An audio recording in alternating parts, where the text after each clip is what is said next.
From the Library of Congress and the Smithsonian National Museum of African American History and Culture. Sure.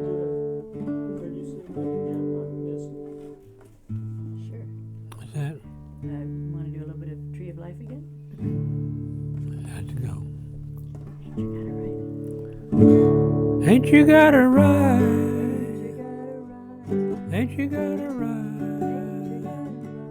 Ain't you got a ride to the tree of life? Tell all the little children we've all got a ride. Ain't you got a ride to the tree of life?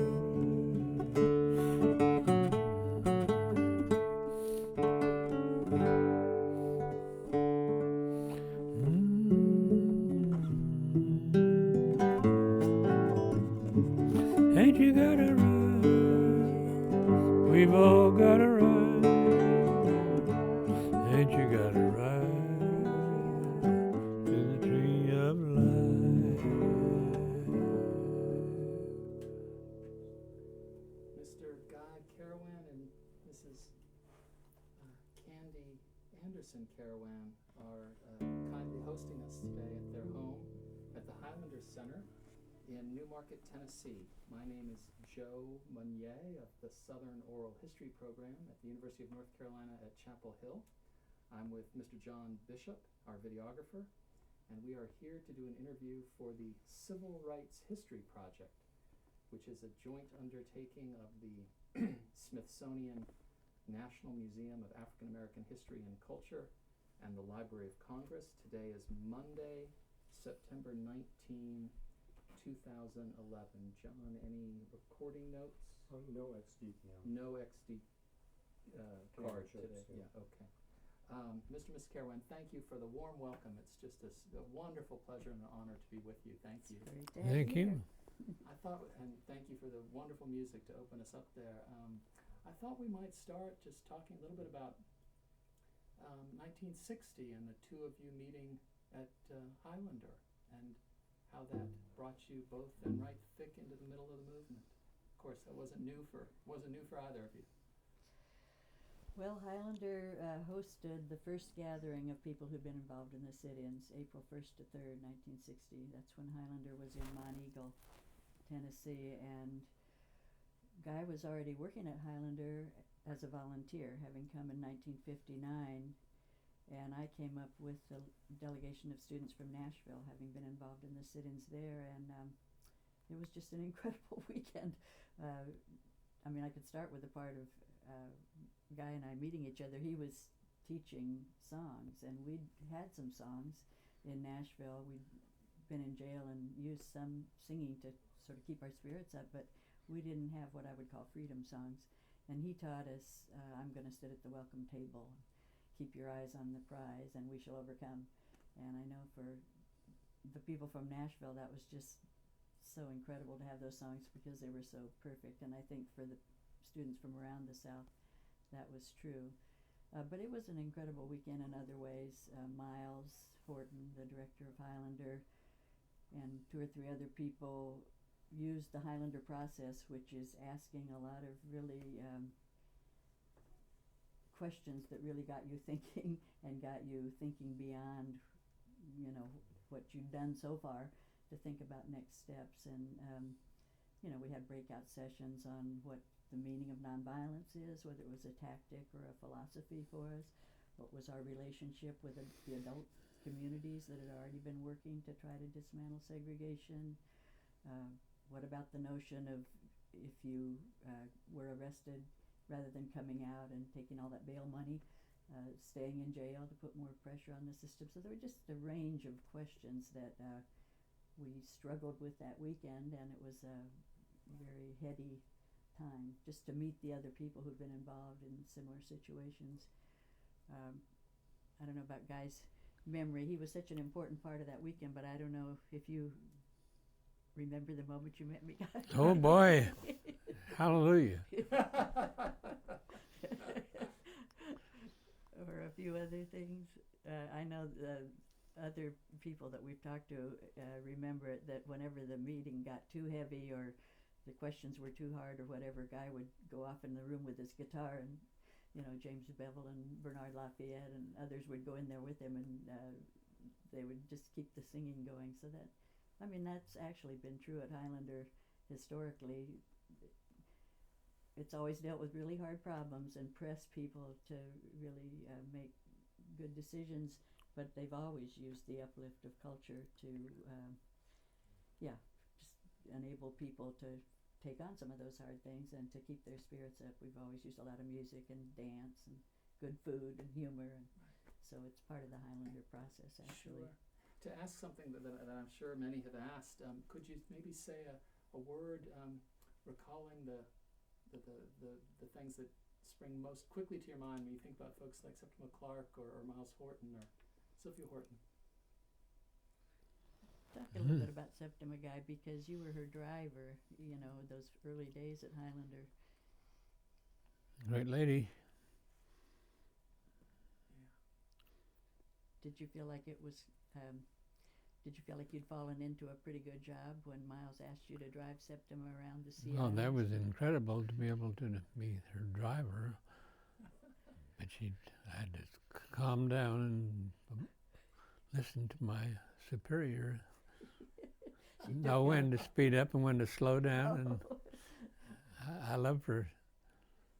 I think she took Guy under her wing in many ways, and told him when he needed to dress up a little bit, about going to the churches there in the islands, and just kind of helped his behavior. They got into trouble several times too, because of course Guy would have Septima sit in the front seat, and so they were stopped a lot of times by the police, wondering why is this black woman sitting in the front seat with this younger white man. And anyway, those are small things. Septima was a huge influence on both of us, just such a wise person, and a surprising person, because we think of her as a great symbol of nonviolence, working with Dr. King. But I remember when we were raising our little son on John's Island, and she was our neighbor in Charleston, she would say, well, don't take all his little toy guns away from him. Let him play with his toy guns and get it out of his system now. If you deny him the use of those guns, they'll loom large in his life, and he might want them when he's a teenager. She was just a very sensible person about things like that, and very tough. People think of her as a sweet woman, but she was a tough woman. She had to be at Mont Eagle, up on the top of a mountain that was just a totally white community, and working with Miles and Lewis Jones and some of the men there. She had to be very strong and very courageous, and she was that. So anyway, she was just a very important influence on us. Mm-hmm. And we could talk forever about Miles. You want to say anything about Miles? Very strong person.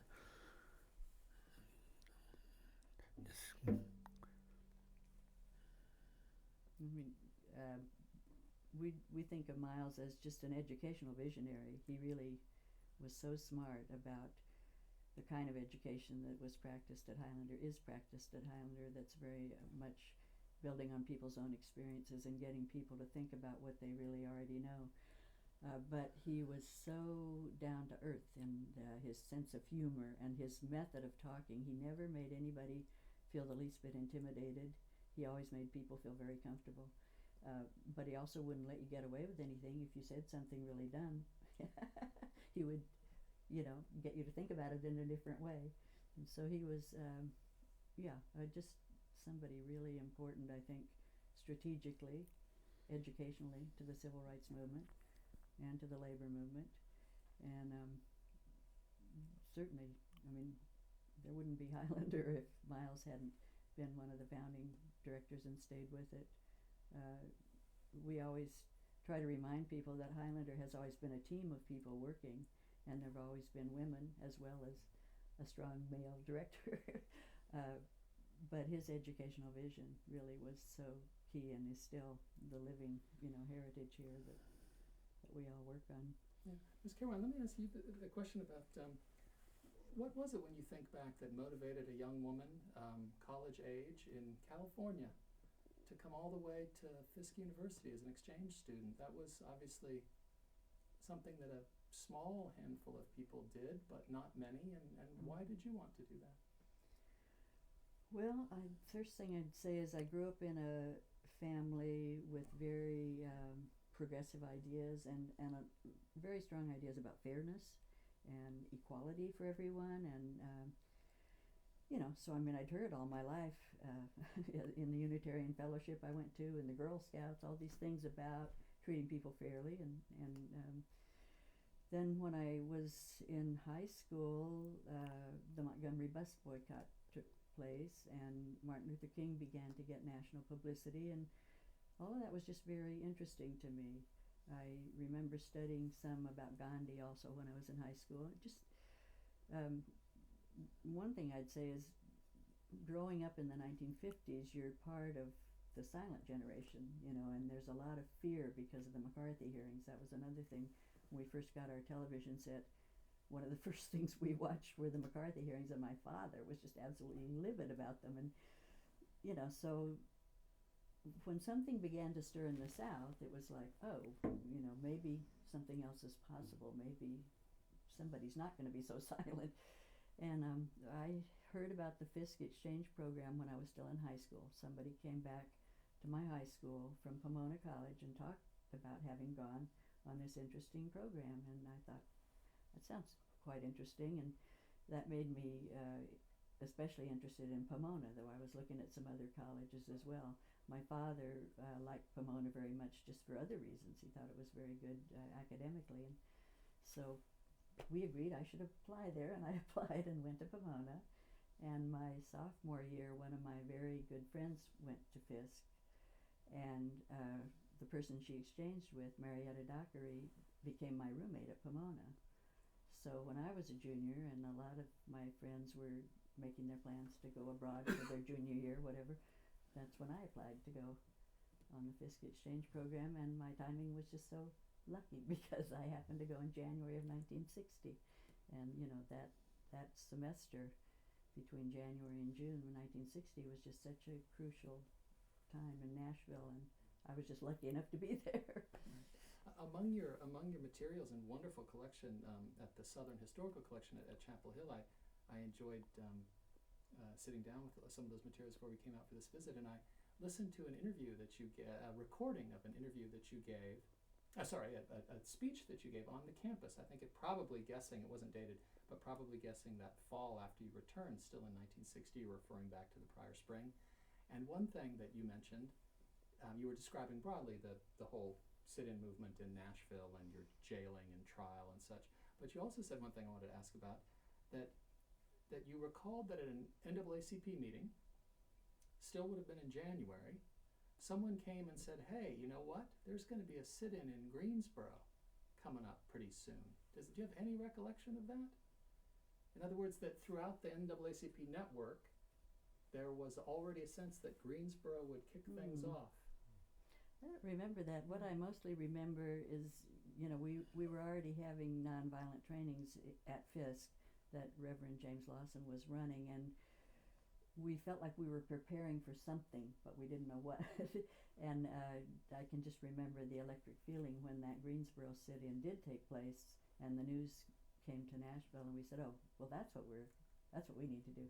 So I don't remember so much the mention of it before that. So yeah. You did mention in the talk about the music being quite important.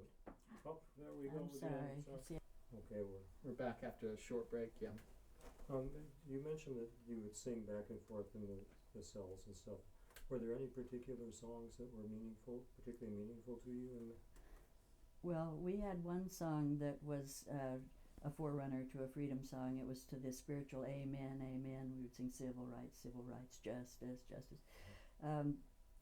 So that was important. We did it over and over again. But what I remember is just everybody having to tap into whatever they knew. There were a lot of kind of rock and roll songs. There were what I would call camp songs. There were a lot of religious songs that people had learned in church, but there wasn't so much the notion that really we would get once we met Guy about taking those religious songs and adapting them and just changing a few words, and they would become freedom songs. So I don't. Well, you called your talk "I'm Coming Home on the Morning Train." Which is a song, a nice song that I had learned probably from Guy. I'm not sure about it, because we also, important in Nashville were the mass meetings, which would happen 2 or 3 times a week as the whole community came together and really supported the sit-in movement, and there was always a lot of singing in those meetings. I also, I don't know if I talked about it in that speech, but I know what I felt at the time. I'd always loved music, and I'd always been active in choirs and little quartets and things at high school, but I had never seen music like I saw in Nashville in those mass meetings, where it was community music, powerful, powerful community music where everybody sang together. I didn't have that experience. I don't know if you know about Unitarian fellowships. We didn't sing like that in Unitarian fellowship. Anyway, that was important. You would marry, and the two of you would work so centrally in building out a music culture in the movement. And I wonder if you might share reflections about some of the places that effort took you, because you were in the thick of so much.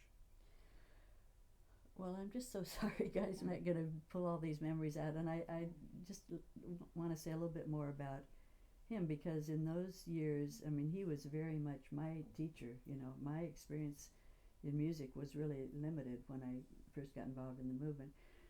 Guy, on the other hand, had a whole experience in Los Angeles working with the People's Songs. He'd met a family, the Oliver family, in Los Angeles, and they had introduced him to a range of people using music politically, and the whole history of the labor movement and the way music had been used. And through them, he met people like Pete Seeger, and he'd also, I don't know the exact timing on this, but he'd studied a little folklore at Occidental College, but then he went on to UCLA, where he got his master's degree in sociology, and that's where he got to listen to all the Library of Congress recordings and learn about the work of the Lomaxes and hear Southern music, black and white, Southern music. And one funny story, Guy, you're going to have to correct me if I'm wrong on this now, but Waylon Hand was one of his teachers at UCLA, and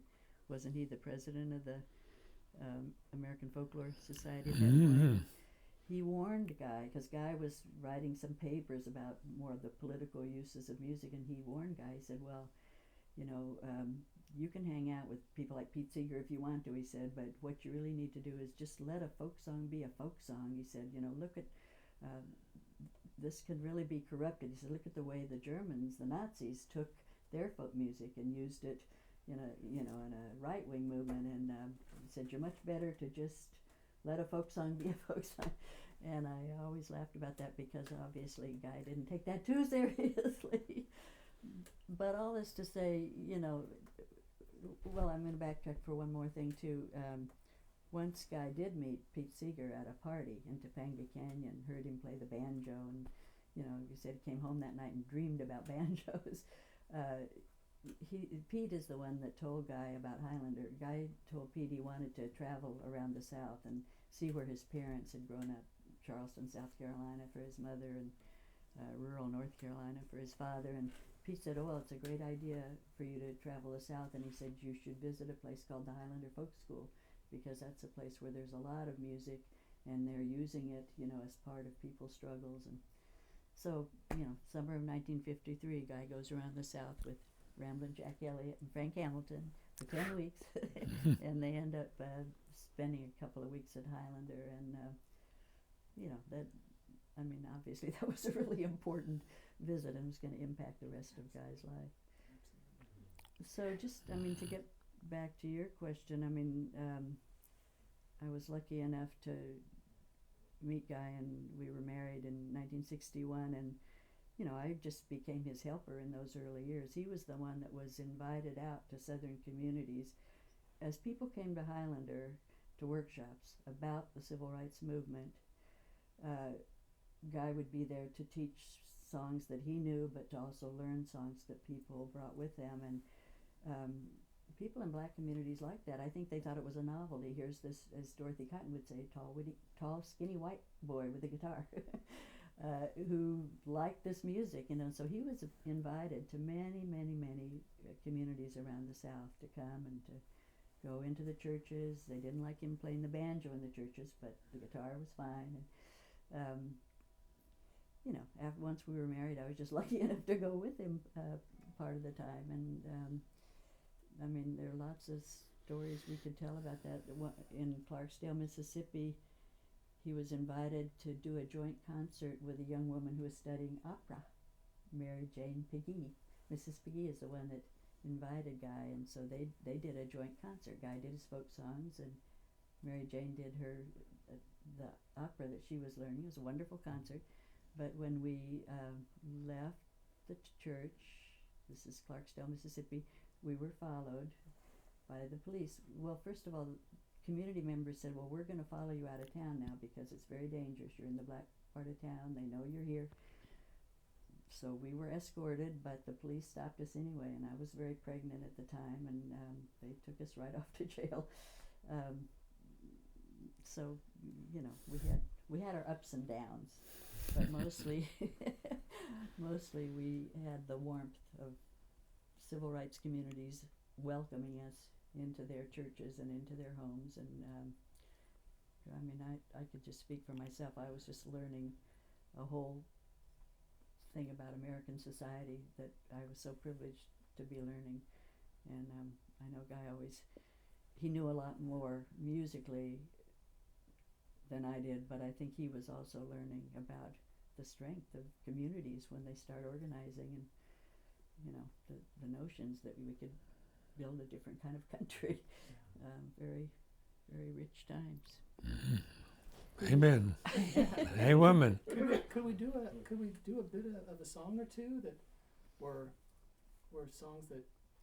Why don't you get that other guitar, because it's tuned up. You could do Eyes on the Prize and We Shall Overcome, because it's in the right tuning.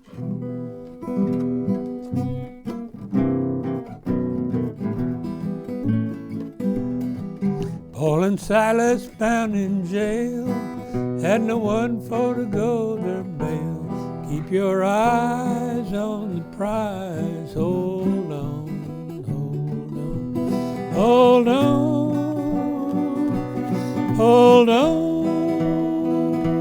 Keep your eyes on the prize. Hold on, hold on.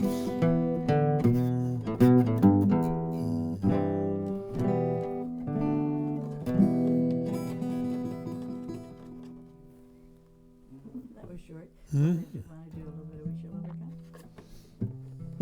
Shall overcome. We shall overcome.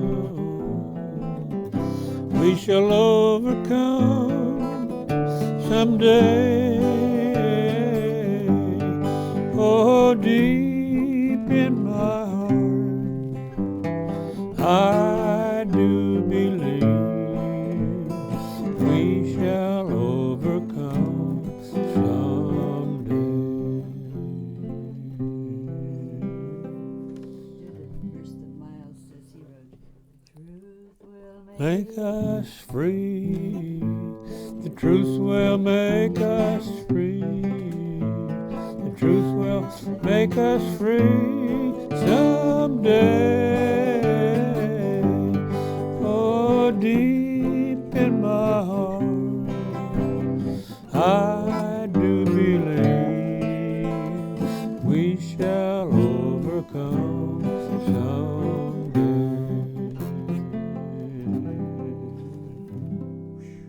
You mentioned that before we started that Miss Jamila Jones had recalled the evening of a raid at Highlander, and in the dark someone called out, "We are not afraid," and that verse came on, and I know That's right. there's much discussion of Well, I'm pretty sure that's where that verse. I mean, if somebody else might have thought about it in another situation, of course. But Jamila, Mary Ethel Dozier, she was like 13 years old. You know, these young teenagers there with an adult group from Montgomery, and she's the one that started humming that and just popped that verse right in there in a very tense situation. So it's yeah. I mean, I guess I'd like to say something about, I know Guy's going to go down in history as the person who was able to introduce We Shall Overcome, you know, to the sit-in students and at the founding meeting of SNCC, but, you know, that was almost just serendipity. I mean, he happened to be in the right place at the right time. To me, much more important what Guy did for the next 5 years was what a big heart he had about music and about drawing music out of other people and encouraging people like Jamila, Betty Mae Fikes, people who were the really beautiful representatives of that movement, and Guy's role in just giving them so much encouragement and helping them get to places where they'd be heard, getting the Freedom Singers up to the Newport Folk Foundation. I mean, he was just very generous about giving support to other people. And I think the other thing that's really important in our history is the workshops that Guy was able to organize to bring together the song leaders of the movement. And I give Miles a lot of credit for this too. Miles was not a singer himself. Of course, he'd been married to Zilphia, who was a beautiful singer. But he was very appreciative of how powerful the music can be in support of movement building. And so whenever Guy felt it was time to bring people together in a musical setting, Miles and Highlander gave him the support to do that. And between 1960 and 65, we were able to organize 5 or 6 really key workshops, some at Highlander, but mostly out in the South, in Atlanta and in Mississippi.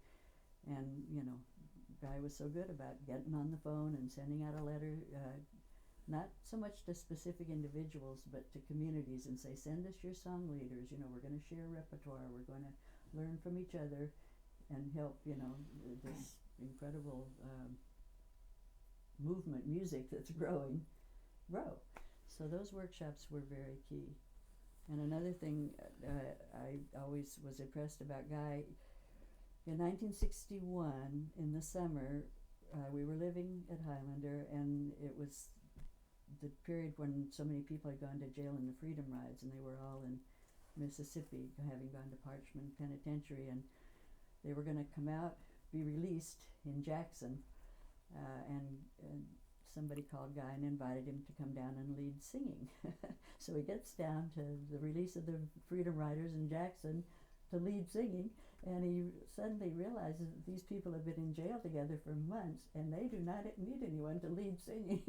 They knew plenty of songs, and the songs were just bursting, you know, out of them. And he just consciously said to himself, well, I'm going to shift my role now. There's another role that I can play, and it has to do with documenting this growing repertoire.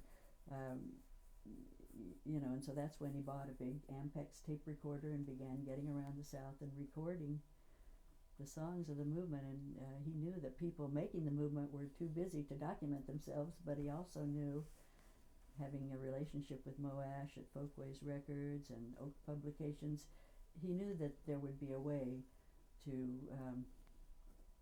you know, get documentary materials out nationally. And so he just, he took kind of a turn in his work with Highlander at that point and became more a documentarian, and I thought that was very good that he recognized that it was time to do that. Yeah. Could you speak a little more about Mo Ash and how he related to the recording industry in general? Can you talk a little bit about Mo, Guy, and your relationship to him? Mo Ash. Yeah, at Folkways. It's a long time ago. But you needed people it helped a lot to have people who could play guitars or banjos or know songs, have a repertoire of songs that would say how you felt or how a group of people have gone through bad experiences could come try to make some good out of it, and freedom songs, and standing together, making use of the songs. Guy's always given Mo a lot of credit. I mean, here's Mo Ash, who's running Folkways Records. He's putting out music from around the world and music from people's struggles. And I guess by the time Guy got really involved in the movement, he'd also put out his own 3 albums on Folkways of his own singing. So he had a good relationship with Mo Ash. And when he placed himself in the South, Mo said to him, "Send me anything you've got." You know, so Guy knew when he started recording that there was going to be an outlet for things on long play records, and that was really helpful. And the relationship with Oak Publications the same way. Erwin Silber was the editor at that point, and any songs that got sent to him, you know, could come out in a little magazine that's going to go around the country. And the first collection of songs that we put in book form, We Shall Overcome, Oak put that out, but they did it for SNCC. You know, it was a SNCC publication, 80 freedom songs coming out of the movement. So I've heard Guy give a lot of credit to both Mo Ash and Erwin Silber in that relationship in terms of helping with this documentary side of his work. What about were there any pamphlets, magazines, or things that helped promote or distribute the songs? Well, Highlander itself did mimeograph, you know, remember the mimeograph machine? They even starting back when Zilphia was still alive. Zilphia died in 1956, but she, you know, had this role of encouraging music in the labor struggle, and so some little mimeograph songbooks came out of that work. And then Guy's first little Sing for Freedom in the summer of 1960 at Highlander, that was all mimeographed up. And I know he went the next year to the annual conference of SCLC, Martin Luther King's organization, and he traveled down there with these mimeograph song sheets from Highlander, and I believe also the Nashville sit-in story had already come out on record form. So of course that time he got stopped by the police and they confiscated all his materials. Oh goodness. I guess Broadside is another, you know, the same time this work is going on in the South, there's a folk revival going on in the North, and there are people writing songs about what they see in the country, including the South, people like Tom Paxton and Phil Oakes and Bob Dylan. And so Broadside was another publication putting out some of that material. I think of that as not being distributed so much in the South. That was more for people in the folk revival and in the North. So I don't think Broadside was as widely seen in the South. Yeah. You mentioned your experience in the mass meetings in Nashville as something that first brought you into that experience of community music. And I wonder if you might just say a little... We're back.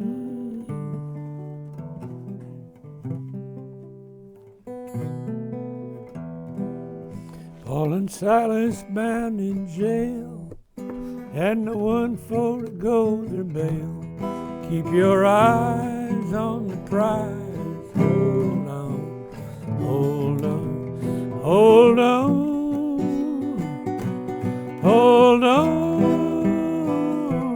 Keep your eyes on the prize. Hold on.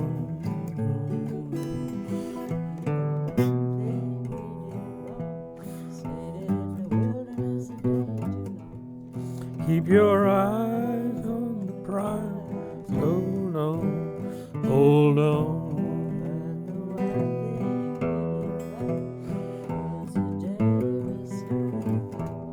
Keep your eyes on the prize. Hold on, hold on. Hold on. Keep your eyes on the prize. Hold on, hold on.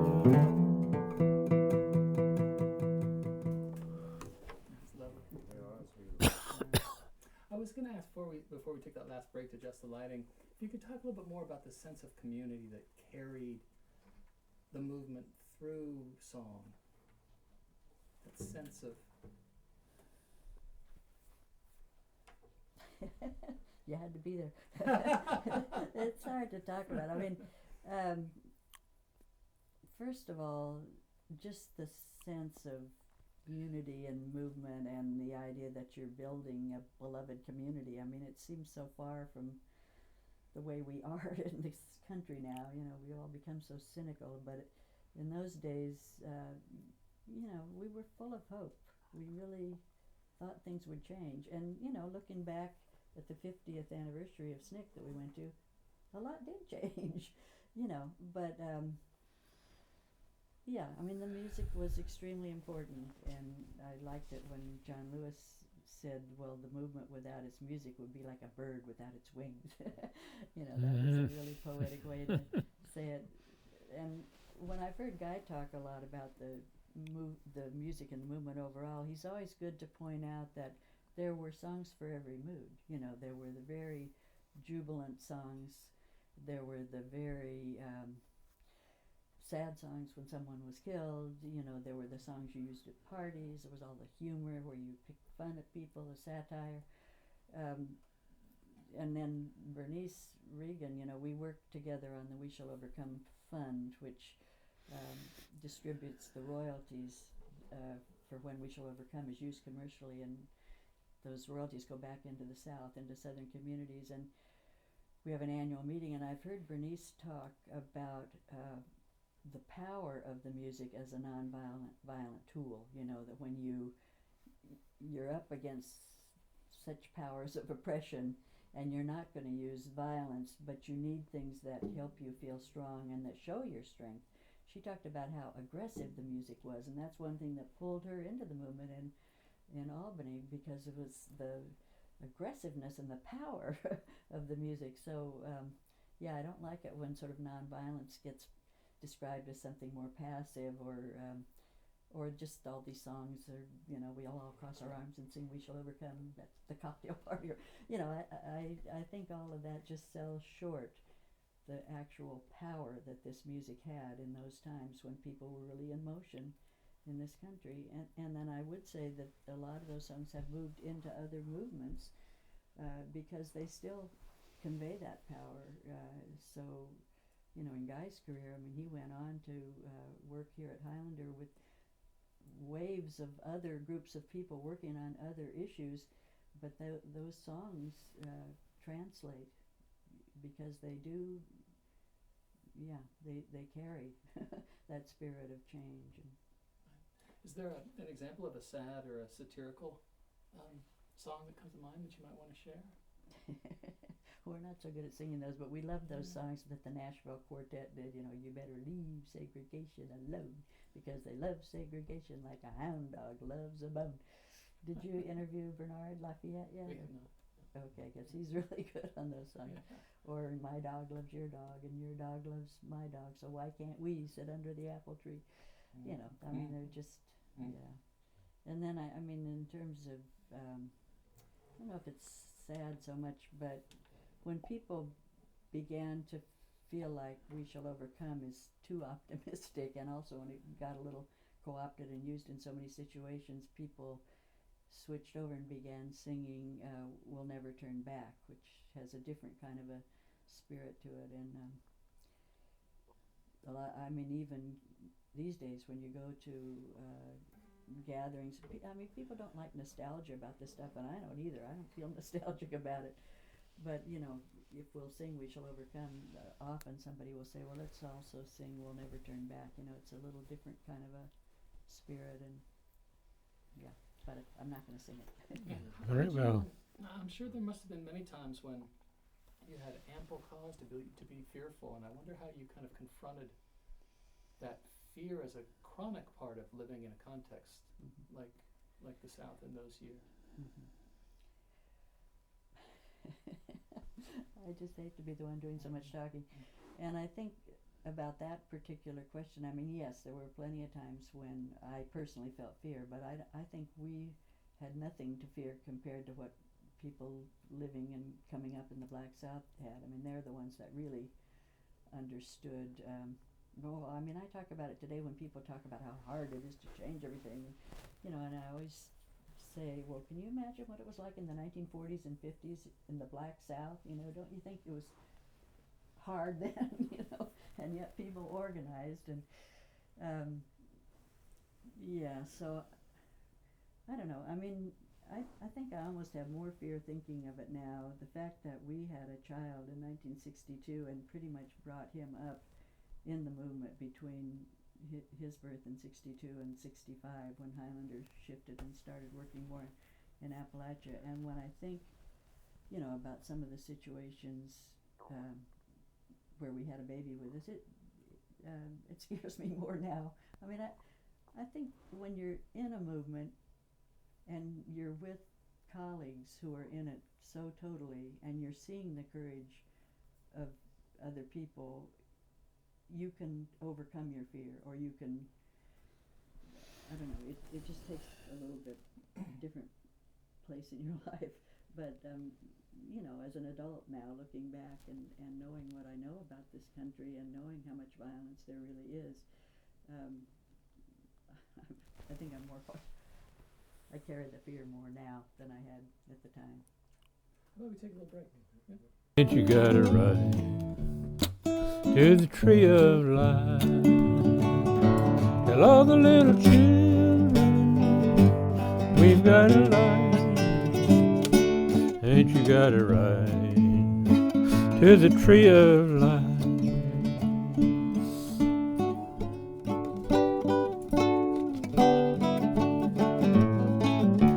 Ain't you got a right?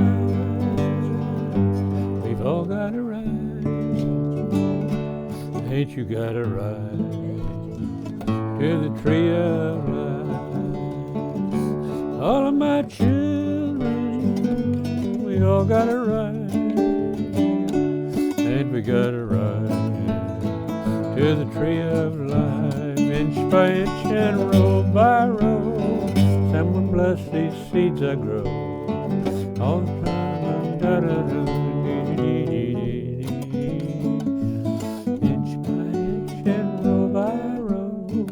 Someone bless these seeds I sow. Someone warm them from below till the rain comes tumbling down. Ain't you got a right? We've all got a right. Ain't you got a right to the tree of life? Yes, dear Candie.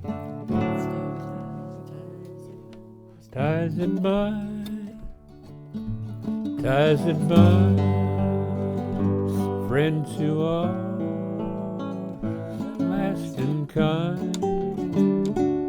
Don't you travel, wander and wind. You're not alone when you've got the ties that bind. And there's nothing like the sound of an old song. You can sing and you can't remember when. Some struggles lost and won, just the ones we sang for once. Don't there's nothing like the sound of an old song. And mine,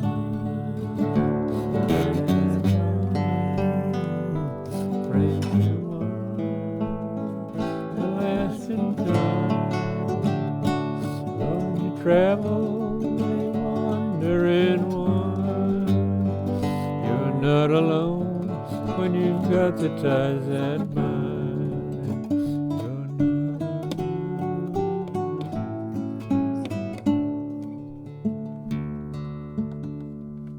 Yeah, Guy, your voice is unmistakable. Your voice is unmistakable. I'd recognize you in a crowded room. Thank you.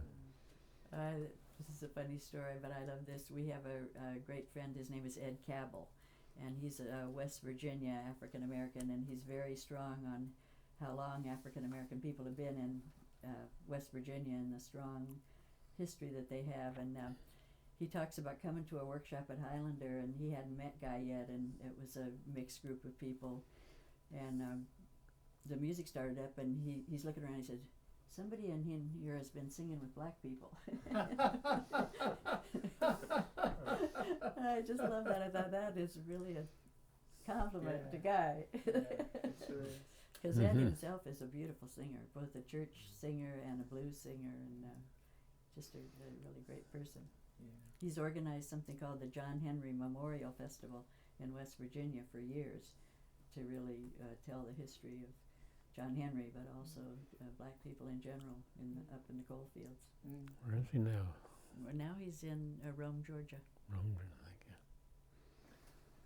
Ms. Carawan, I wanted to ask you, you mentioned that question of the hopefulness that was really something that buoyed everybody up back then, and maybe by way of contrast to maybe how we feel about some of these things in the present day. I wonder kind of how you both watched the movement evolve there through the mid '60s, and I think in '67 you would go out to California and teach for some of you. But I just wonder about how you were, as best you can recall, how you yourselves watched the movement move. Well, I think, again, we were very lucky to be based at Highlander, or to have the connection with Highlander through the 1960s, because I know you've heard from other people, in 1965, is really when white people were challenged. I mean, the white people were voted out of SNCC, and there was a growing cynicism about how racism was really going to be dealt with or overcome. But I think Highlander, and again, I give Miles a lot of credit for this, took that just very seriously and said, that's right. Miles was very clear that black people are leading the civil rights movement, and we can play an educational and supportive role. When white people got challenged to go work where racism lives in white communities, and also to build allies for the black movement, Miles thought that was a great idea. So there was a big shift at Highlander. Septima had already gone to work with Martin Luther King's organization to carry the Citizenship School program. Bernice Robinson, who stayed with Highlander longer, went on to work with Septima again at that point. And new people, one thing about Highlander is the staff changes through time, and it reflects the constituency that you're planning to work with. So in the mid-1960s, some Appalachian people came on the staff, and there was a whole period where the Highlander staff members would get back up into Appalachian communities and learn what were issues in the mountains, and what did these basically white communities want to work on. And just on the hope question, I learned from Miles that for a place like Highlander, where you're hoping to get people in motion, you look for places where people have anger and hope. They're really mad about something, but they're hopeful that something can change. So, the shift up into Appalachia was kind of looking at that. Who's angry about what, and who's hopeful enough that something might be done about it. So we had already made a shift. We'd been living on Johns Island, 1963 to 1965. Nobody on Johns Island told us it was time to get out of there. You all, have already interviewed Bill Saunders. He was one of the key people we were working with, but also Esau Jenkins and some of the older musicians, people who carried the traditions there. We didn't get a direct message from anybody that we should leave Johns Island, but we were just beginning to feel like we were listening to what was going on in the South, and we wondered how appropriate is it for us to just be so immersed in a black community, and having all our contacts in the black community, and trying to do these, we were putting on festivals that really showcased the traditional music there, and we began to question ourselves whether that was appropriate. So we had moved up to New York. For 2 years we lived in Peekskill, New York, and the idea was to get out some of the materials we'd been collecting, and Guy, we were still basically earning our living through Guy's music. So Guy thought, well, I'll work again on my singing career. And so while we're living in Peekskill, we get the call from Highlander that they're starting to do work up in Appalachia, and would we be interested in spending a period of time being part of the Highlander team, listening to what's going on in the mountains. So we went up to Pike County, Kentucky, And I have to say it was a big contrast from living either in Peekskill or in the Black South.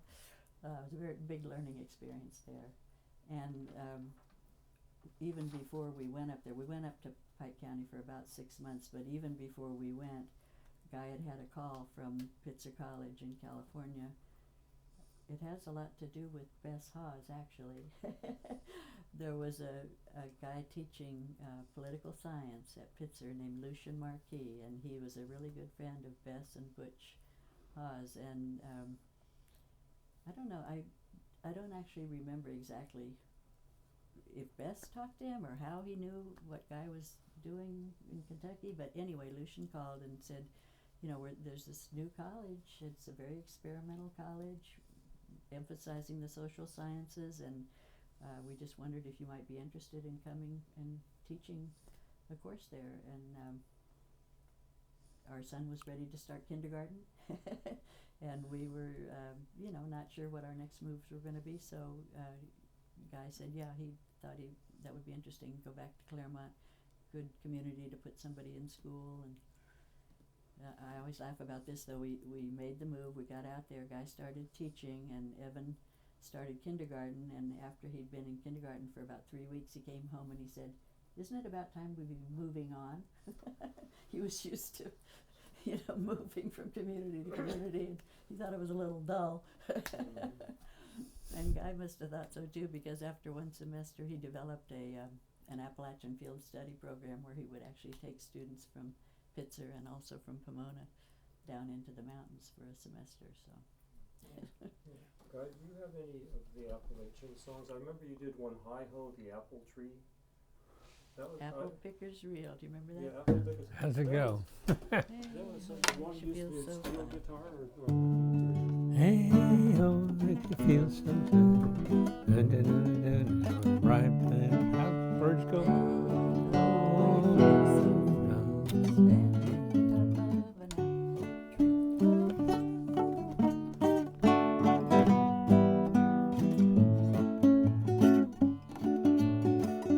How the birds go. Started at the bottom and you said,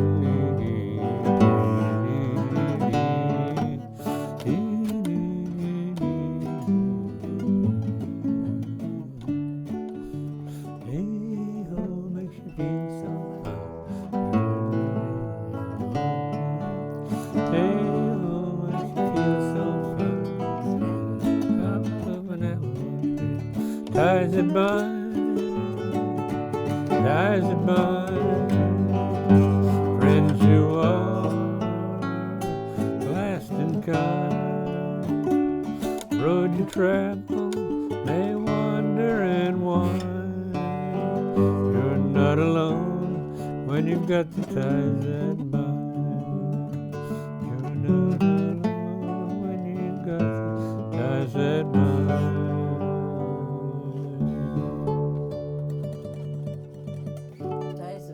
Written by a wonderful Appalachian songwriter, Joan Boyd, somebody that we've worked with here at Highlander, and she's a school teacher up in Big Stone Gap. Where's she now? Big Stone Gap. Come on. Yeah. Yeah. Well, how about we take a little break? From the Library of Congress and the Smithsonian National Museum of African American History and Culture.